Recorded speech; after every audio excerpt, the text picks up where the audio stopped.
Thank you, Andras.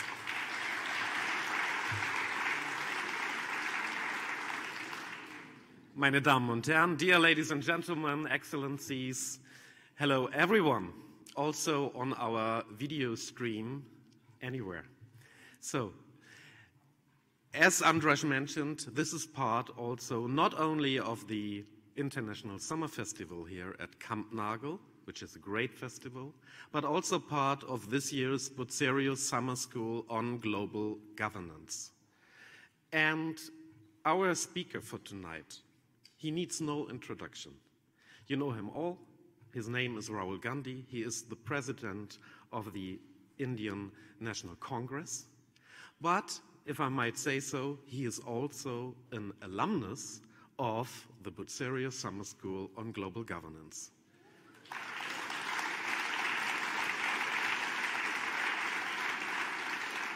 So you might ask yourself, what is this Bucerius Summer School on Global Governance? It's a 2-week seminar for young leaders. And Rahul Gandhi participated in 2005. And among our participants from all over the world, we have several high-ranking politicians, CEOs, and other people. And we are now very glad, and I would like to welcome him now.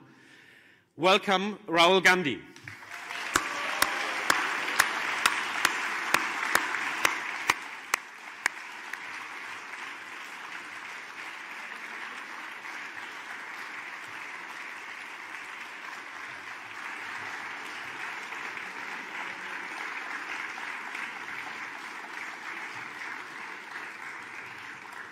Rahul Gandhi will first give a short speech, and then we will get into a conversation, and then we would like to bring in you, the audience, to ask some questions to him.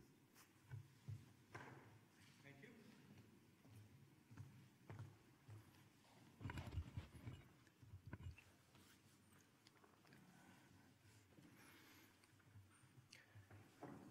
Thank you very much for inviting me here this evening.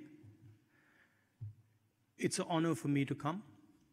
As you mentioned, I was an alumnus of the Bucerius School.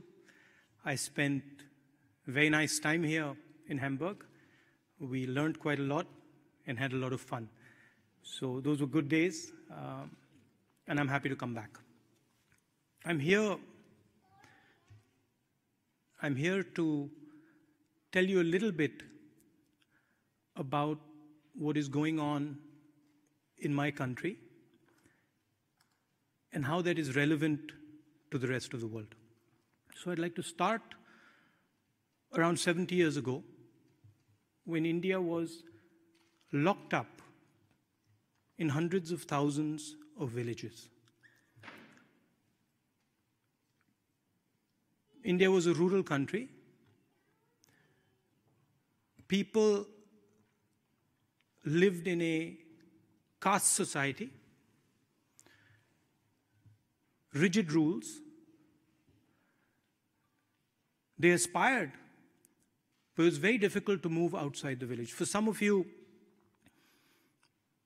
who haven't been to an Indian village, I can give you a little bit of a description. Most Indian villages are divided along caste lines. If you're a lower caste person, or if you were a lower caste person, for example, 70 years ago, you couldn't drink water from the village well.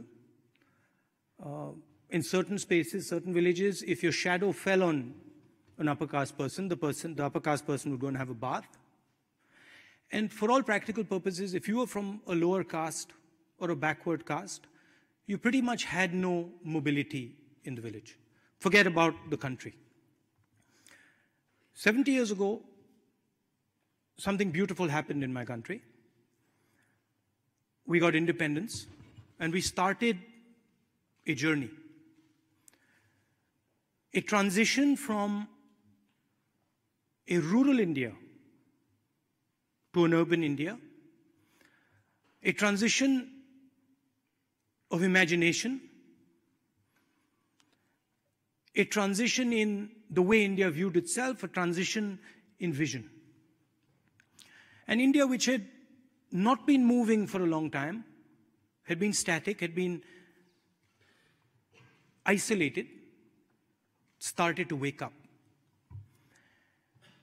And a transition began slowly, and then it picked up speed. And the transition was essentially Indian people breaking the ideas of caste, breaking the ideas of a lack of mobility, and starting to move. And it was enabled by the idea of one man, one vote, enshrined in our Constitution. Similar transformation was taking place nearby. Hundreds of millions of people in India, hundreds of millions of people in China, changing their way of being, changing their existence. The idea was the same. Urbanization, modernity, but the method and the way they did it was completely different. China did it in a centralized way, reasonable amount of violence, managed by the Communist Party, managed by the People Liberation Army. And India did it organically, in a decentralized way. Anybody could do anything they want. Anybody could move wherever they wanted. China, the Communist Party decided where you would go. But the end result was a massive transformation of hundreds of millions of people. Never seen before. Never ever in human history have so many people changed their way of living, changed their view of the world, changed their vision. And there were a couple of things that were the foundation of this transformation in India. One idea was that if India was going to go through this risky transition, difficult transition, dangerous transition, everybody should be included in it. India should not transform itself for few people. India should not transform itself for just one community or one group of people. India should transform itself for every single Indian. Every single Indian should be able to aspire. Many languages spoken in my country, many, many different states, different cultures, different ideas. We wanted all of them to be included in this sort of awakening, or in this transformation. The second idea was that this transformation would mean different levels of risk for different people. So poor people would face a higher risk in this transformation. They would have to make a much bigger change. They would have to move from a village to a city. The risks were much bigger. Certain communities, certain groups of people would struggle.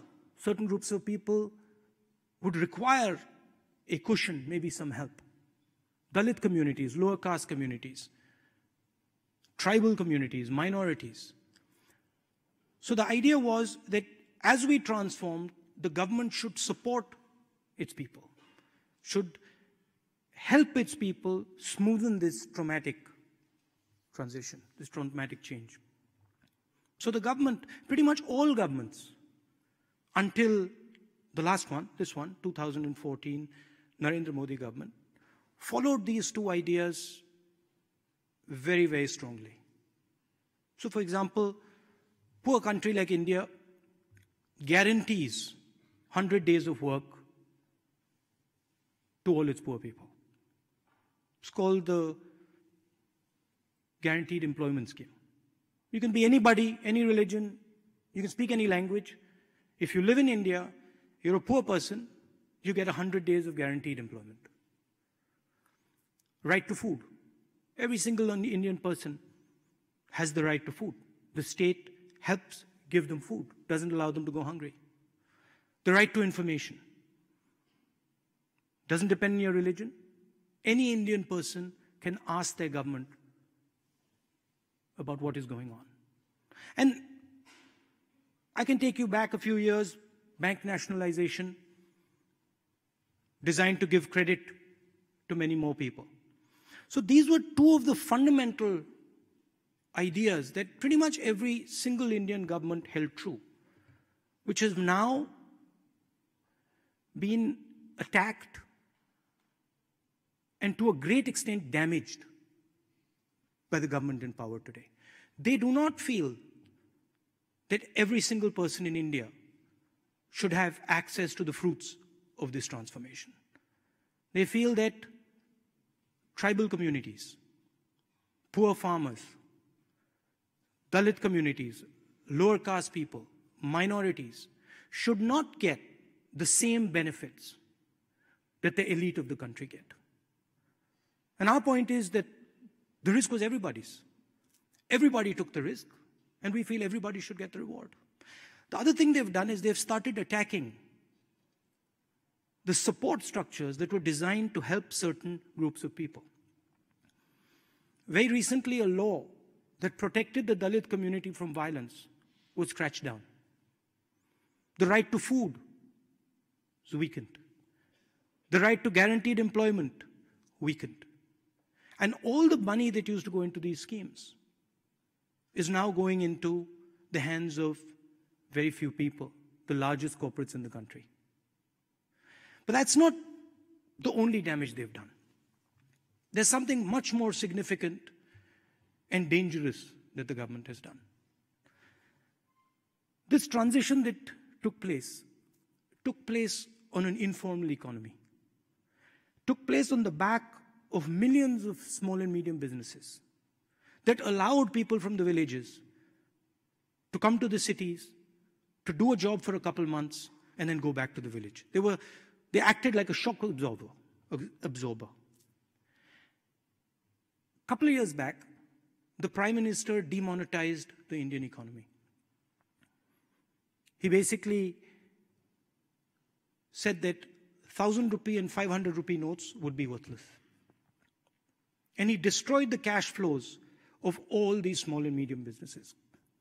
Millions and millions and millions of people who worked in the informal sector were left unemployed. I want to give you a sense of the scale of this. China produces 50,000 new jobs every 24 hours. In the same amount of time, in the same 24 hours, India, a country that is approximately the same size as China, produces only 450. And they didn't stop at demonetization. They imposed a badly conceptualized, badly thought through, badly implemented goods and services tax, which complicated the lives of these small and medium businesses, and basically resulted in the closure of hundreds of thousands of them. And large numbers of people who worked in these businesses were forced back to the villages. And these three things that the government has done has made India angry. And that's what you get to read in the newspapers. When you hear about lynchings in India, when you hear about attacks on Dalits in India, when you hear about attacks on minorities in India, that's the reason for it. That a huge, powerful transformation, which is frankly shaping the entire world, requires certain protections for its people. And that protection is being taken away. And India is reacting to that. It's very dangerous in the 21st century to exclude people. And I want to give you a small example. A strong example, but a small, strong example. The United States attacked Iraq in 2003. And one of the first things they did was Executive Order 1 and Executive Order 2, which is in common parlance called de-Baathification. But in fact, it was a law that stopped a particular tribe in Iraq from getting government jobs, a law that stopped them from getting jobs in the army. And there was a history to it, so it seemed like a very innocuous decision at the time. It took the United States a couple months to defeat Saddam Hussein's army.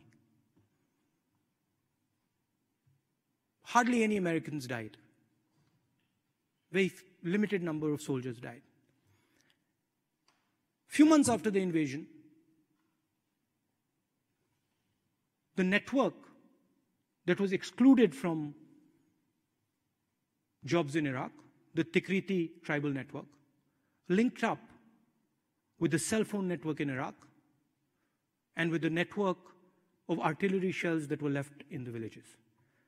And you got an insurgency that fought the United States and caused massive casualties to the Americans. And it didn't end there.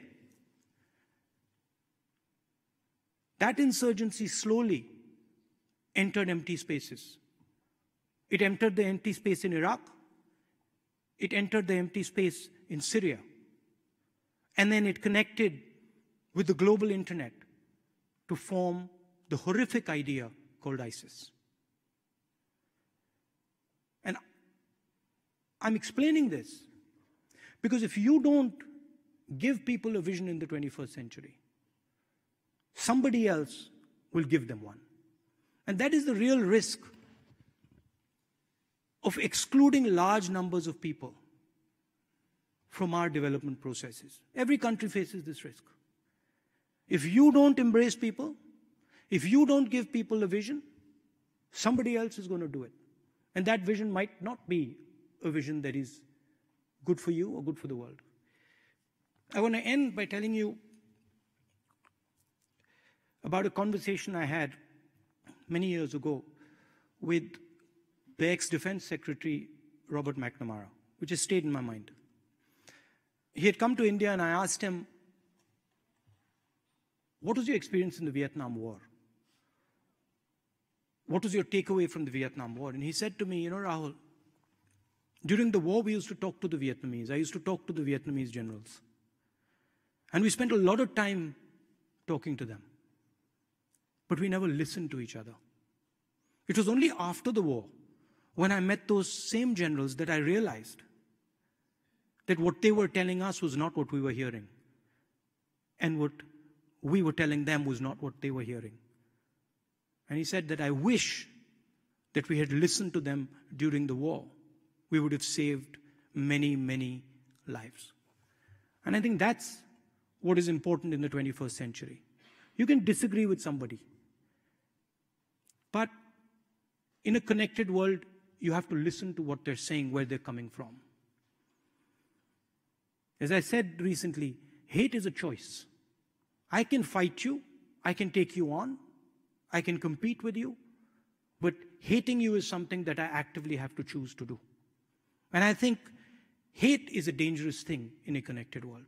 So what we do in India and the Congress Party, we work with our people, we bring them together, we try and carry as many of them as possible in this transition.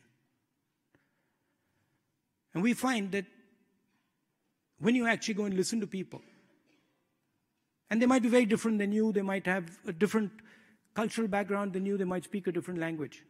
But when you actually start listening to people and try to understand where they're coming from, you can get a hell of a lot done. So I'd like to end my talk by telling you that I think there is a lot of hatred in the world today, but there is not enough listening. And I think listening is something that is very, very powerful. So thank you for coming here.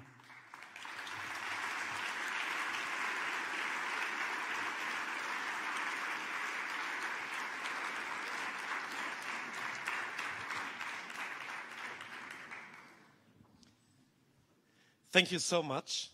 I think there will be lots of questions from the audience, but let me go first. Okay. Because your last example was very interesting, talking about hate, because in these times we are talking a lot about hate speech and politics, especially when I follow you on Twitter. Yeah, I see a lot of hate speech. I see it with every politician. And me doing the hate speech? No, not you doing, not you. The comments, Sorry, yeah, no. No, I just making sure. No, I think to listen to each other is very important, but there were times where there was no need to mention it.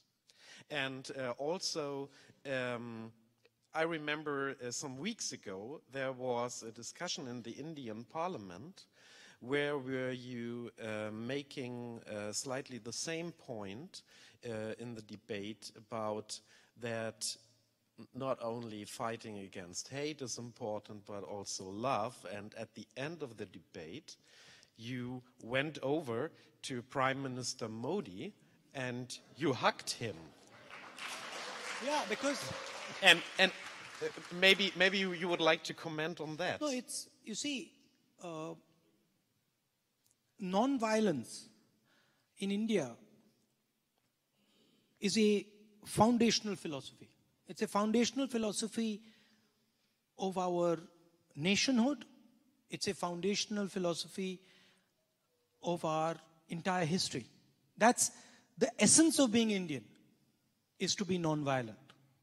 And the basic idea is this, that if someone hates you, that is something that they're doing. Hate is, it is their internal emotion, it is their reaction to the world. Responding to their hate with hate is quite foolish, because it's not going to solve any problem. And you're in full control of how you respond to things. The only thing really you control is how you respond to things. So when the Prime Minister was making sort of hateful remarks at me, I was feeling that I needed to go in, give him a hug and tell him the world is not such a bad place and it is not all evil out there, and that there are many people who actually have a lot of affection, and I give him a hug. Thank you. Now, he didn't like that. He didn't like that because, no, Gandhiji actually wrote it. You see, he said that the only way you can counter hate is through love. You can't counter hate with hate because it just increases the hate. And when I actually went and showed affection to the Prime Minister, he was taken aback. He was upset by it. But it works. It really does. Also, it was quite unusual and a real surprise, and I also think a real surprise also to the members of your own party, wasn't it? Yeah, they were a bit, some of them didn't like it. Some of them told me later that, you know, you shouldn't have hugged him. But I disagreed. I said, no. I think the conversation, not only in India, the conversation on in the whole world, somehow people think that by hating other people you'll get a solution. And I've seen in my own life that you simply won't get a solution. The only solution is through conversation. The only solution eventually is by talking to people and showing them that you understand where they're coming from. So then let's see how much love we will get from the questions of the audience. So, as I mentioned, we have participants of this year's Bucerius Summer School with us from 33 different countries from all over the world. But I would like to bring in not only participants, but also members of the audience as well. I would like to start with a member of our participants. Over there, Noura, please. Thank you so much for this. Am I allowed to walk up and down? Or? Yes, of course. Oh. Okay, but now I have to stand in honor of you coming. No, you can't see. They can't see me. I guess I with can. the lights. We can stand here. Thank you so much for this most inspiring talk. I think in the world we live in today, we need more people like you to spread the love and remind us of what is truly important. My question is very simple and yet a complicated one. You cannot fight hate with hate, but how do you fight violence? Because today we see many parts of the world where there is violence. How would you suggest that we fight that? The only way you can fight violence is with non-violence. There's no other way. It's the same. There's no other way. You might be under the illusion that you can fight violence with violence, but it'll come back. You might think that you're very powerful and that you can subdue somebody else, but believe me, they'll find a way of coming back. Because violence is being caused because of a certain anger inside. Until you remove the anger, until you understand and remove the anger, it's going to remain there. So you can't fight violence with more violence. And of course, there are people out there who are so angry and so deeply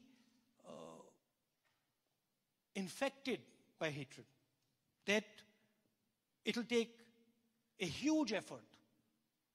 But I think that's the only way forward. That's the philosophy I believe in. Look, I've lost 2 members of my family. My grandmother and my father were both killed. So I've suffered violence. I'm talking actually from experience. I'm not talking without experience. And I can tell you that when you look at it properly, when you look at violence properly, there is only one way out of it. The only way you can move forward after violence is through forgiveness. There is no other way. And to forgive, you have to understand. You have to understand what exactly happened, why it happened. See, there is the common narrative is there is always someone at fault and someone who's not at fault. But if you go into the nuances, there are people at fault on both sides. And there are people trying to solve the problem on both sides. So it's working that. You will see in the 21st century, you will see a certain amount of violence. It's a result of the connectivity, it's a result of limited resources. You will see it. And you will have to deal with it. But the way to deal with it is to actually listen, is to actually, at least you, from your side, act non-violently. And people think that this is weakness. A lot of people think that if I react non-violently to your violence, this is weakness. But in fact, this is strength. So the next one would be Melanie. And I can... It's okay? Thank you very much for your inspiring talk. I mean, you said you would also talk a little bit about India and the world, and spoke about like the more domestic political issues. Can I interrupt you? Yes. I just want to answer. I just want to put a last answer to that, because it didn't. I needed to close that. See, my father was killed by a terrorist. Okay, he was killed in 1991. In 2009, I saw the person who killed my father lying in a field in Sri Lanka. Okay? And I called up my sister and I said to my sister, Priyanka, this is very strange, but I'm not happy. I should be celebrating that the person who's dead is the person who killed my father. But somehow I'm not happy. And she says, you know what, you're right, I'm not happy either. And the reason I wasn't happy was because I saw myself in his children. So I realized that him lying there actually means that there are kids like me who are crying. And he might have been a bad person, he might have been an evil person, whatever you want to call it. But the violence that was done against him was impacting others, like it had impacted me. So, if you want to truly get into it, you have to understand the person who's being violenced perspective. You have to understand where that person is coming from. And if you go deep into it, you'll find that there is something that has triggered that violence. It's not just a random event. Some action, some violence done against him or her has triggered it. Sorry.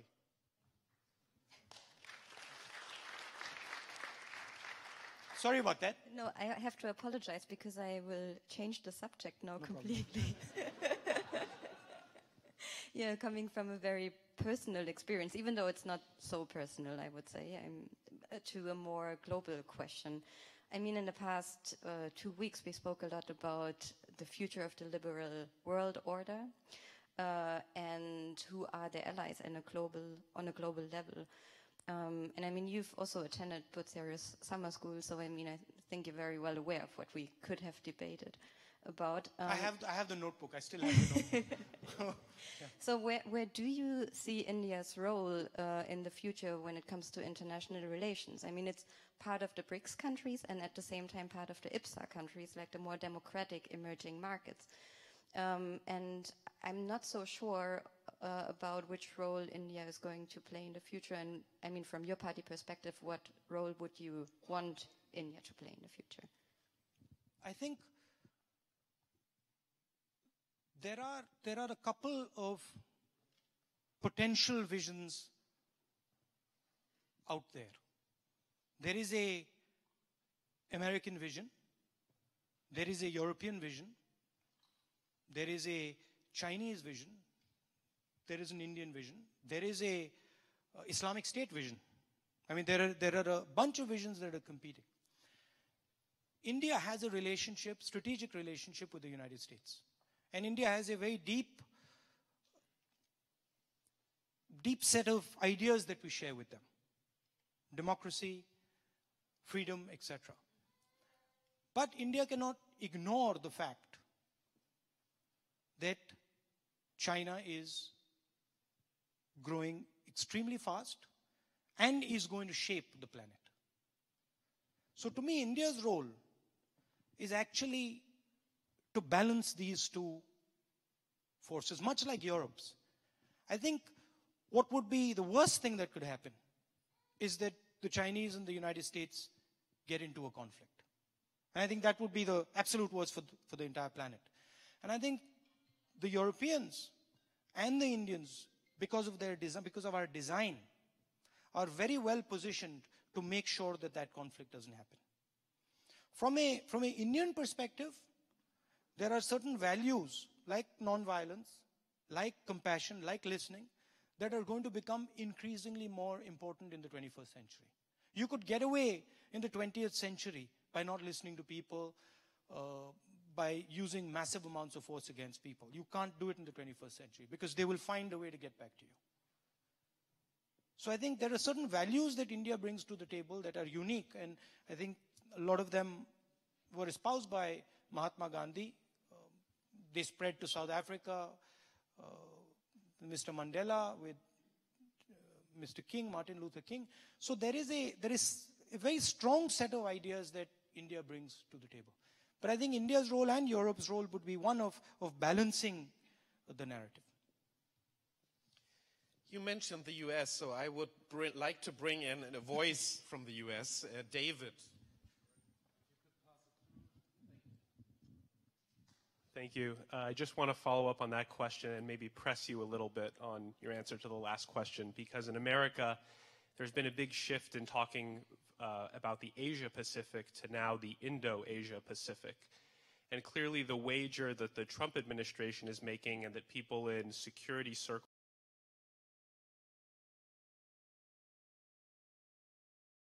in America are making is that India is willing, able, and prepared to play a larger role in working with the U.S.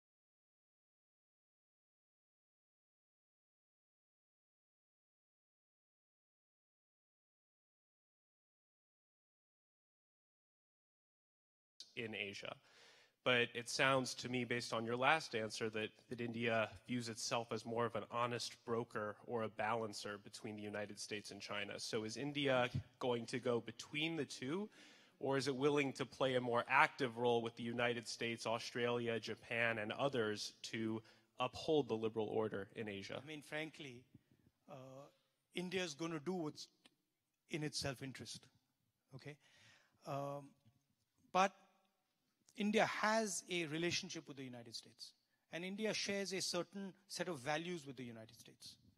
So yes, we are closer to the United States than we are to the Chinese. But the Chinese and the United States are both major players on the planet. And India, frankly, sees itself as similar. I mean, this might, I mean, we actually, to be blunt with you,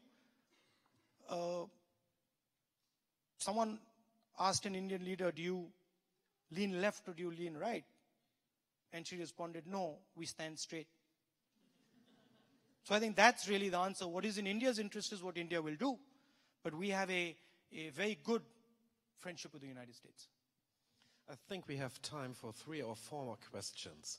I would like to take somebody from the back.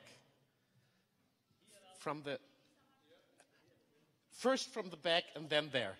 Yeah? So please, I think the very last row, you. Yes. And if you could shortly introduce yourself, who you are. Hello, my name is Deepak Kapoor. I'm from India. I'm a Punjabi living in Hamburg for the last 6 years, managing European operations of an Indian multinational here. There is so much talk about hugs, and I would like to experience one to feel it. Sorry, you would like to experience? One to feel it. You would like to experience one to feel it. Oh, okay, there's no problem. Now or later? The opposition guys in parliament, they're very careful of me now.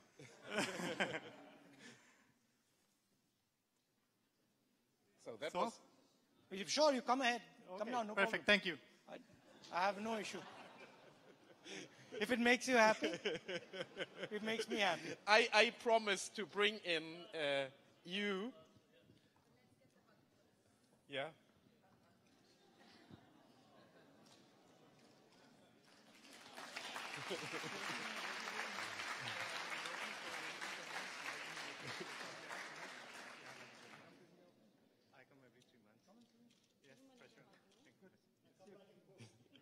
Thank you. So, over here, and if you could also introduce yourself. Okay, Deutsch, English. My name is Luba, and I'm from Moldova, but here I'm writing my PhD. My master thesis was about advertising in India.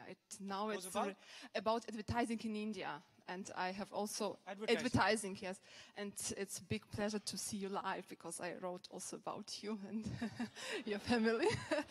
Okay, I have also to apologize because I would like also to switch the topic. And as you know, nowadays we have a big discussion about refugees from Syria, Iraq, in Germany, and also in Europe. And maybe you have some kind of piece of advice for German politicians, for European politicians. What have they do to make the situation much better, to help people, and also not, because Germans, some groups of Germans are very, I would say, not happy because of this politics. And if we talk about hate and life, maybe you have some piece of advice. And maybe you can say, what would you do if you were, for example, the Chancellor of Germany? Well, I'm nobody to advise, frankly, the Chancellor of Germany or the German people on how to deal with their problems. But I can make 1 or 2 observations. If you look at Western Europe, you look at the United States, and you look at India, and you analyze why a certain style of leadership is coming. Mr. Modi in my country, others, I won't name them, but others on the planet. The reason is that whether it is India or Europe or the United States, we are unable to give jobs to our blue collar, the sort of non-white collar person in our countries. And so there is frankly, a failure in job creation. Put bluntly, we are being outcompeted by the Chinese. And that is creating a lot of anger in society. If you want, you create, when you get a situation of scarcity, you start to get conflict in society. And to me, a lot of the conflict that is taking place in India and a lot of the conflict that is taking place in Europe and the United States is because people here are concerned that the vision that brought them to this point is not going to take them over the next 10, 15, 20 years. And we have a lot of talk about services in India. We talk about 9% growth, 8% growth, but when you actually look at the numbers, there are no jobs. And that's a huge part of why this type of sentiment starts to develop. The other thing, frankly, is the West needs to think about the results of policies like Iraq and Syria. It needs to be careful when it goes in without understanding the consequences, without understanding the dynamics, the tribal dynamics, without understanding the societal dynamics in these societies. They might seem like weak countries, but every single country has a tremendous amount of power in it. And you disorganize that power, you upturn it, it is going to have consequences. So I think providing a vision to Europe, which is not an easy thing to do, and frankly, I can't do it. Providing a vision to India going forward, and India is developing that vision. That we are beginning to understand how we move through this dangerous time. But the stuff that worked 5 years ago, I mean, I've experienced it. The stuff that worked in 2004 didn't work in 2014. It just stopped. And frankly, a lot of the conversation that takes place is about outmoded ideas. Ideas that are not actually going to work in the 21st century. I ask, when I meet leaders of European countries, I ask them a simple question. I say to them, look, you are saying to me that you're pro-globalization. I can see that globalization benefits India. I can see it quite clearly. You just please answer me this question. How are you going to, with your cost structure, how are you going to compete at the blue-collar level with the Chinese and the Indians? I've never got an answer. And so there is tremendous energy in Europe. There is tremendous ability in Europe. But it requires a vision that utilizes that energy. It requires a vision that brings people together and says, okay, we got a problem. And this is my main complaint with the Prime Minister in India. India has a job problem. But the Prime Minister refuses to say it. And if you don't accept it and you don't say it, you can't fix it.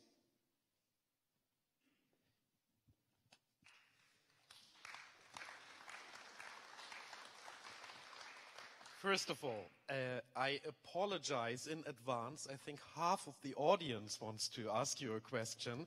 If we would do that, you need to stay for another 2 weeks. Before I take somebody from that side, I would like to go to this side and give the word to not only longtime editor-in-chief of Die Zeit, Theo Sommer, but also the founding dean of the Bucerius Summer School. Nice to see you. Nice to see you. And before you ask, I ask you, when was the first time when you traveled to India? In which year? 1961. Wow. 67. It was a conference of the International Institute of Strategic Studies in London. And your mother talked to us. Your grandmother talked to us. Sorry. Well, I have a question. Thank you. Here in Germany, all we talk about is about the Chinese century. And people have a feeling that India is limping far behind.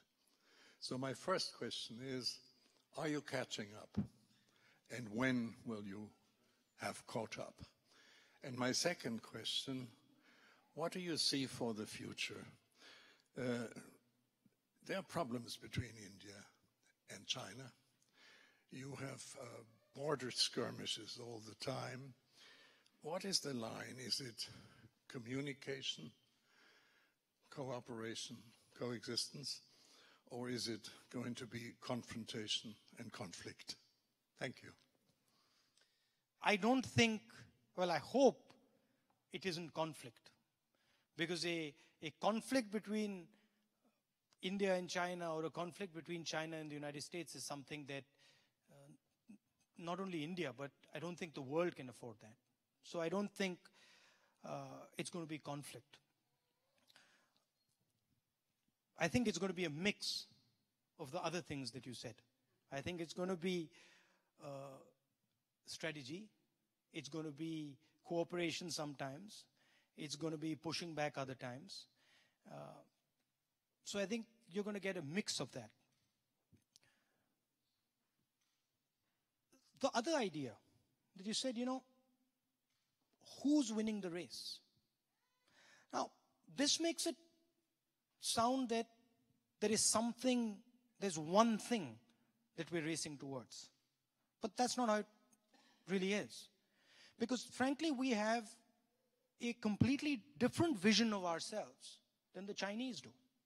And what we value is different than what the Chinese value. So it's a completely different set of things that we are actually fighting for. We like the idea, for example, that anybody can say anything in India. Now, you might say to me, well, China is growing at 11% and India is growing at 9%. And I'll say to you, well, how many percent do you give the fact that anybody in India can say anything they want? I'll give that a couple percent. I'll give that maybe 3%. There is tremendous energy in Europe. So where I run into a problem, is a uniform sort of rule for what success is. I respect the German people enough to say, listen, how you define your future is up to you. That's why I didn't really tell you, I didn't give advice to the German people. I can't give really advice to you because it's your vision of the world. It's what you have to do. And you will make certain compromises that maybe I won't make, and I'll make certain compromises that you won't make. So it's not this reductive sort of, are you winning or are you losing? This is frankly 20th century stuff. 21st century is we're both winning. We're trying to win here, and I think you can win there.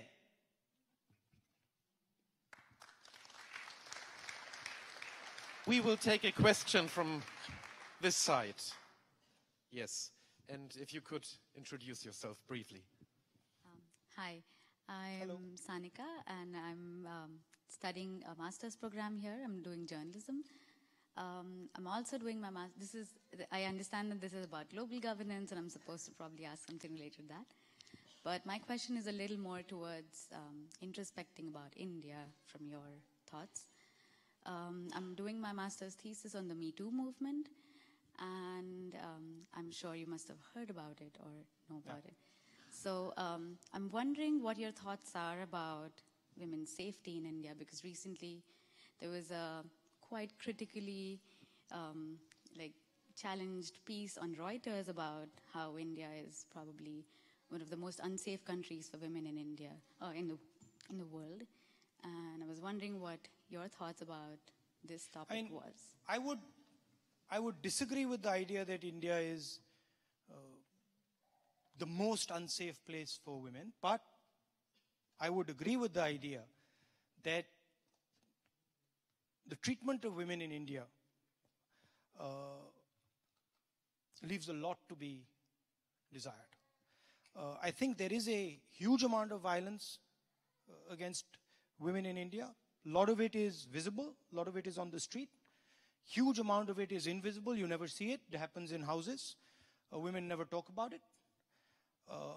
I think it is a cultural issue. It is an issue of how Indian men view Indian women.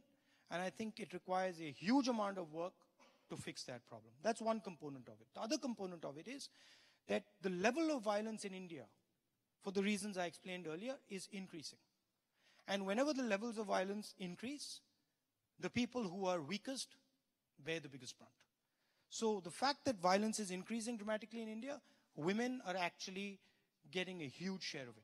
I think it is a tragedy. I think that is the single most important thing that India needs to do, is change the way its men view its women. And I think that is something that frankly is going to take a huge effort, but it is the duty of every single Indian to do it. But Sorry, go ahead. But probably from a policy-oriented or as a Policy politician. perspective, a couple of things. When I look at political parties, I don't see women representatives. When I look at the House of Parliament, when I look at legislators, I don't see the amount of women that I should. Because if you don't put women in positions of power, you won't shape the laws. You won't get their voice into the system. So I do a lot of work to try and get women into the system, to try and get women into the Congress party, and try and get women into the Lok Sabha, Rajya Sabha, Vidhan Sabha. We are championing right now a bill of reservations for women in Parliament. So that should be a big step going forward. And there's a lot that can be done on the policy side. And there's a lot that, frankly, has been done. Even at the lower levels in the elections, places are reserved for women. But at the end of it, it is a cultural issue as well. It is literally the way the Indian male views the woman. He has to start viewing her as an equal. He has to start viewing her with respect. He has to start treating her with respect. And I'm sorry to say that he doesn't.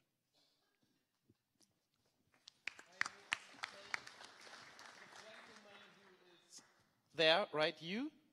Sorry, can I? Yes. See, one thing is for sure.